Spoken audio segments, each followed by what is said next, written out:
Next is the season of summer.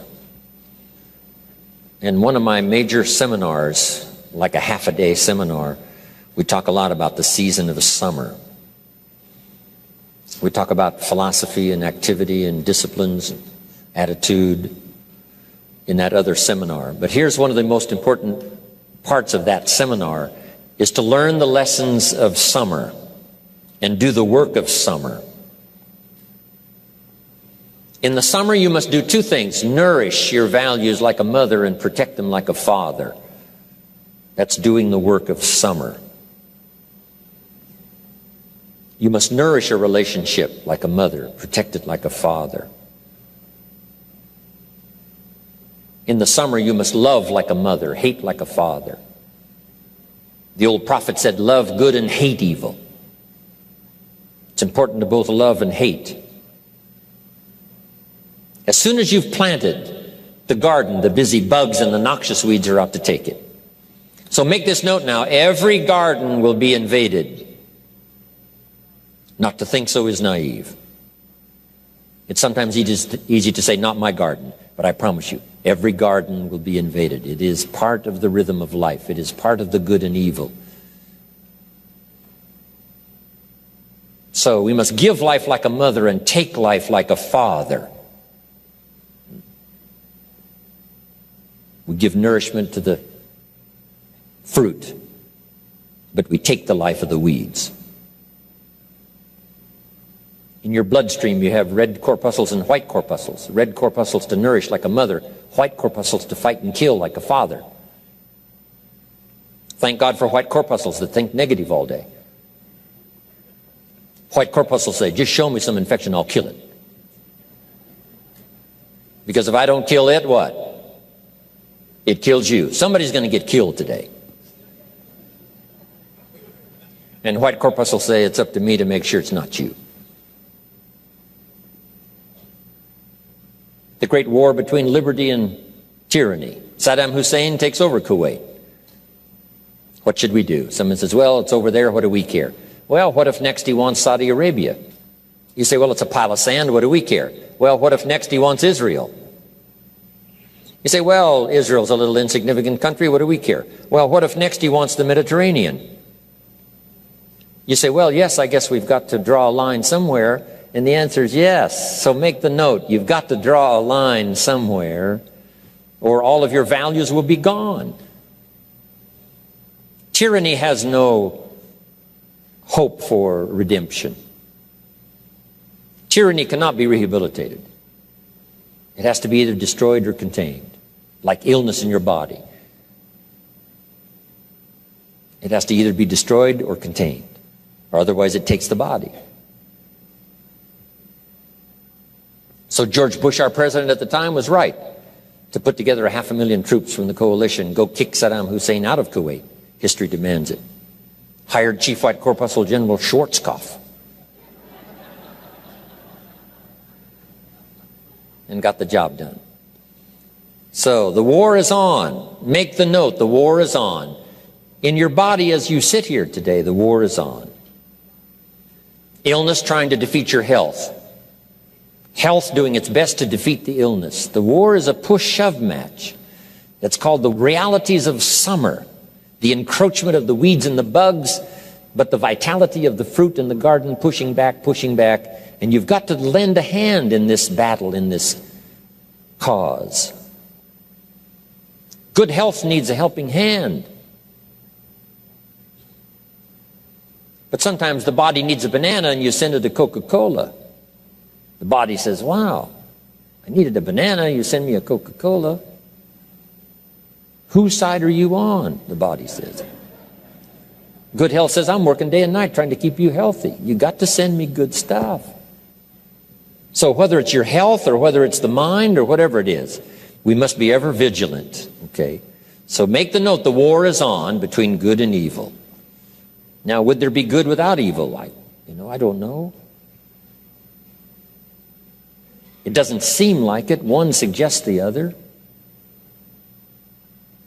Here's what I think it creates, a grand adventure. That's the best way I can describe it. The grand adventure of opposites in conflict, and we're in the middle. Evil trying to defeat good, good trying to defeat evil. Illness trying to defeat health, health trying to defeat illness. Darkness and light, the war is on. Liberty and tyranny, the war is on. Positive and negative, the war is on. But I guess that's the only way to have an adventure, is to have a contest. Make this note and I'll finish on this. Would it be possible to win if you couldn't lose?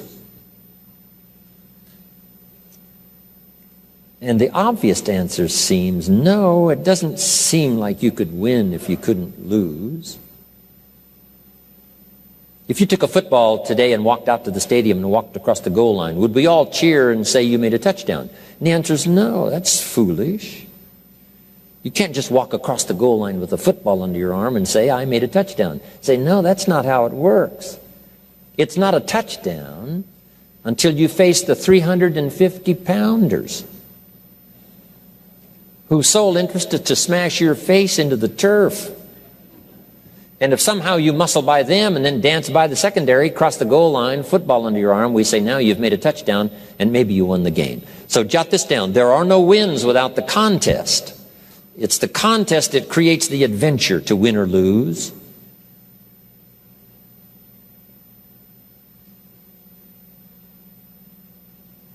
But it's best illustrated now. The contest is best illustrated in the season of summer.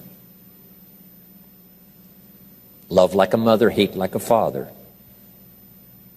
Give life like a mother, take life like a father. Any father would say to whatever threatens his family, take 2 more steps toward this family, you'll cease to exist. I'm father, I kill. Now, of course, it's possible to love like a father and hate like a mother, just so you get both done in the summer. Nothing more dangerous than an angry mother, especially in the animal kingdom. Mess with mama bear's cubs. If you're a threat, she will kill you. It's that female mother instinct. Kill first, talk later. So beware, mama bear. But that's the nature of life. It's the nature of things. It's the great adventure. So hopefully you've made that note. It is the great adventure. Otherwise, it doesn't seem like there would be a great adventure without opposites in conflict. A chance to win, a chance to get better, a chance to improve your health, a chance to flourish, a chance to become wealthy, powerful, sophisticated, influential. All of that is possible because we're in this contest. Amazing. Now, next is the season of harvest. Winter, spring, work of summer, season of harvest. When will my harvest come? Here's a good answer. In due season. When it's due and if you qualify. When it's due and if you've qualified. The promise of harvest is there. How much depends on how you qualify. How much depends on what you do. But just make the note, harvest always comes. The promise always is fulfilled. When the condition and the promise is both given, when the condition is met, the promise is on the way. The promise of better health, the promise of an extraordinary relationship, the promise of all things unique. Those promises will come. Sometimes they seem to be a little delayed. Sometimes there seems to be interference with the promise that surely is ours. But I promise you, in due time, for those who deserve, the promise is secure. Next, and we're going to finish this after we take a break, but jot these down. The 3 parts to personal development. First is physical.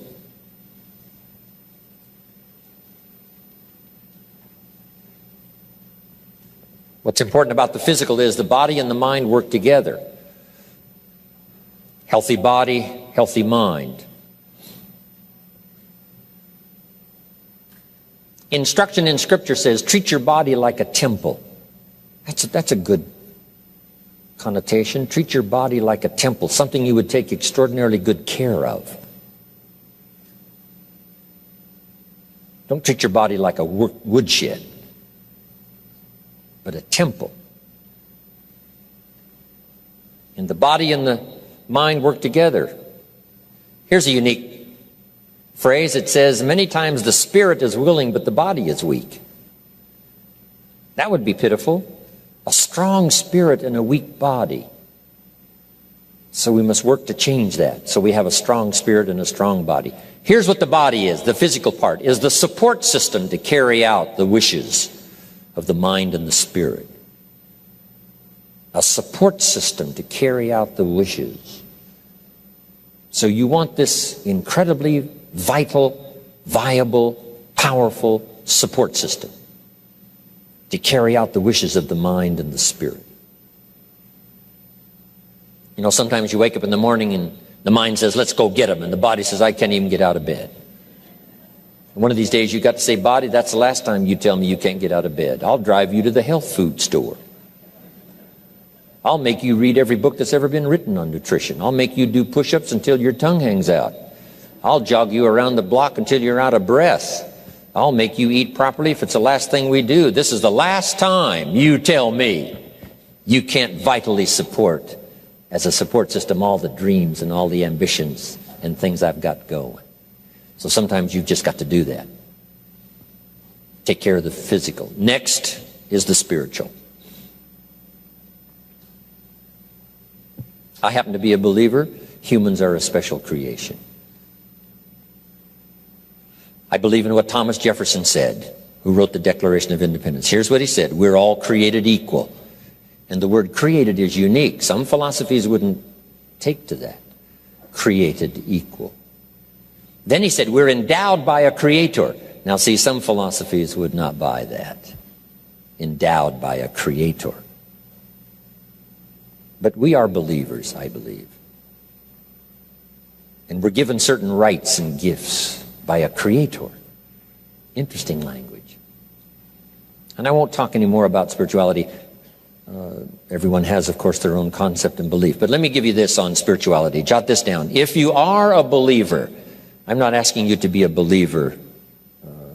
I happen to be, but for everyone that's a personal choice. But jot this down. If you are a believer, I want you to jot these 3 words down. And I'd like to be known for these 3 words. Study, practice, and teach. If you're a believer, study, practice, and teach. That's how we build strong, viable families that form the foundation for the nation that becomes powerful. Study, practice, and teach. Now here's the next part. The mind. First is the physical, then is the spiritual, and then the mental. And we're going to talk about nourishing your mind, developing your mind so that it becomes a powerful vehicle to use in whatever enterprise, ambitions, things that you want for the future. We'll have a good time doing this. We'll talk about your personal development library, what to put in it so that your mind is continually nourished by good ideas, and some other things on developing the mind to take you where you want to go. But right now we're going to take a break. Right after the break now, Zig Ziglar, my longtime friend for I don't know how many years, 40 plus, we did a tour of Australia together last year. Tommy Hopkins and me and Zig Ziglar, all on the same program. It was so much fun. And as soon as we come back from the break, Mr. Zig Ziglar is going to take some time, share his experiences and some ideas with you that could very well be life-changing. So make sure that you're here. Okay, thank you very much, everybody.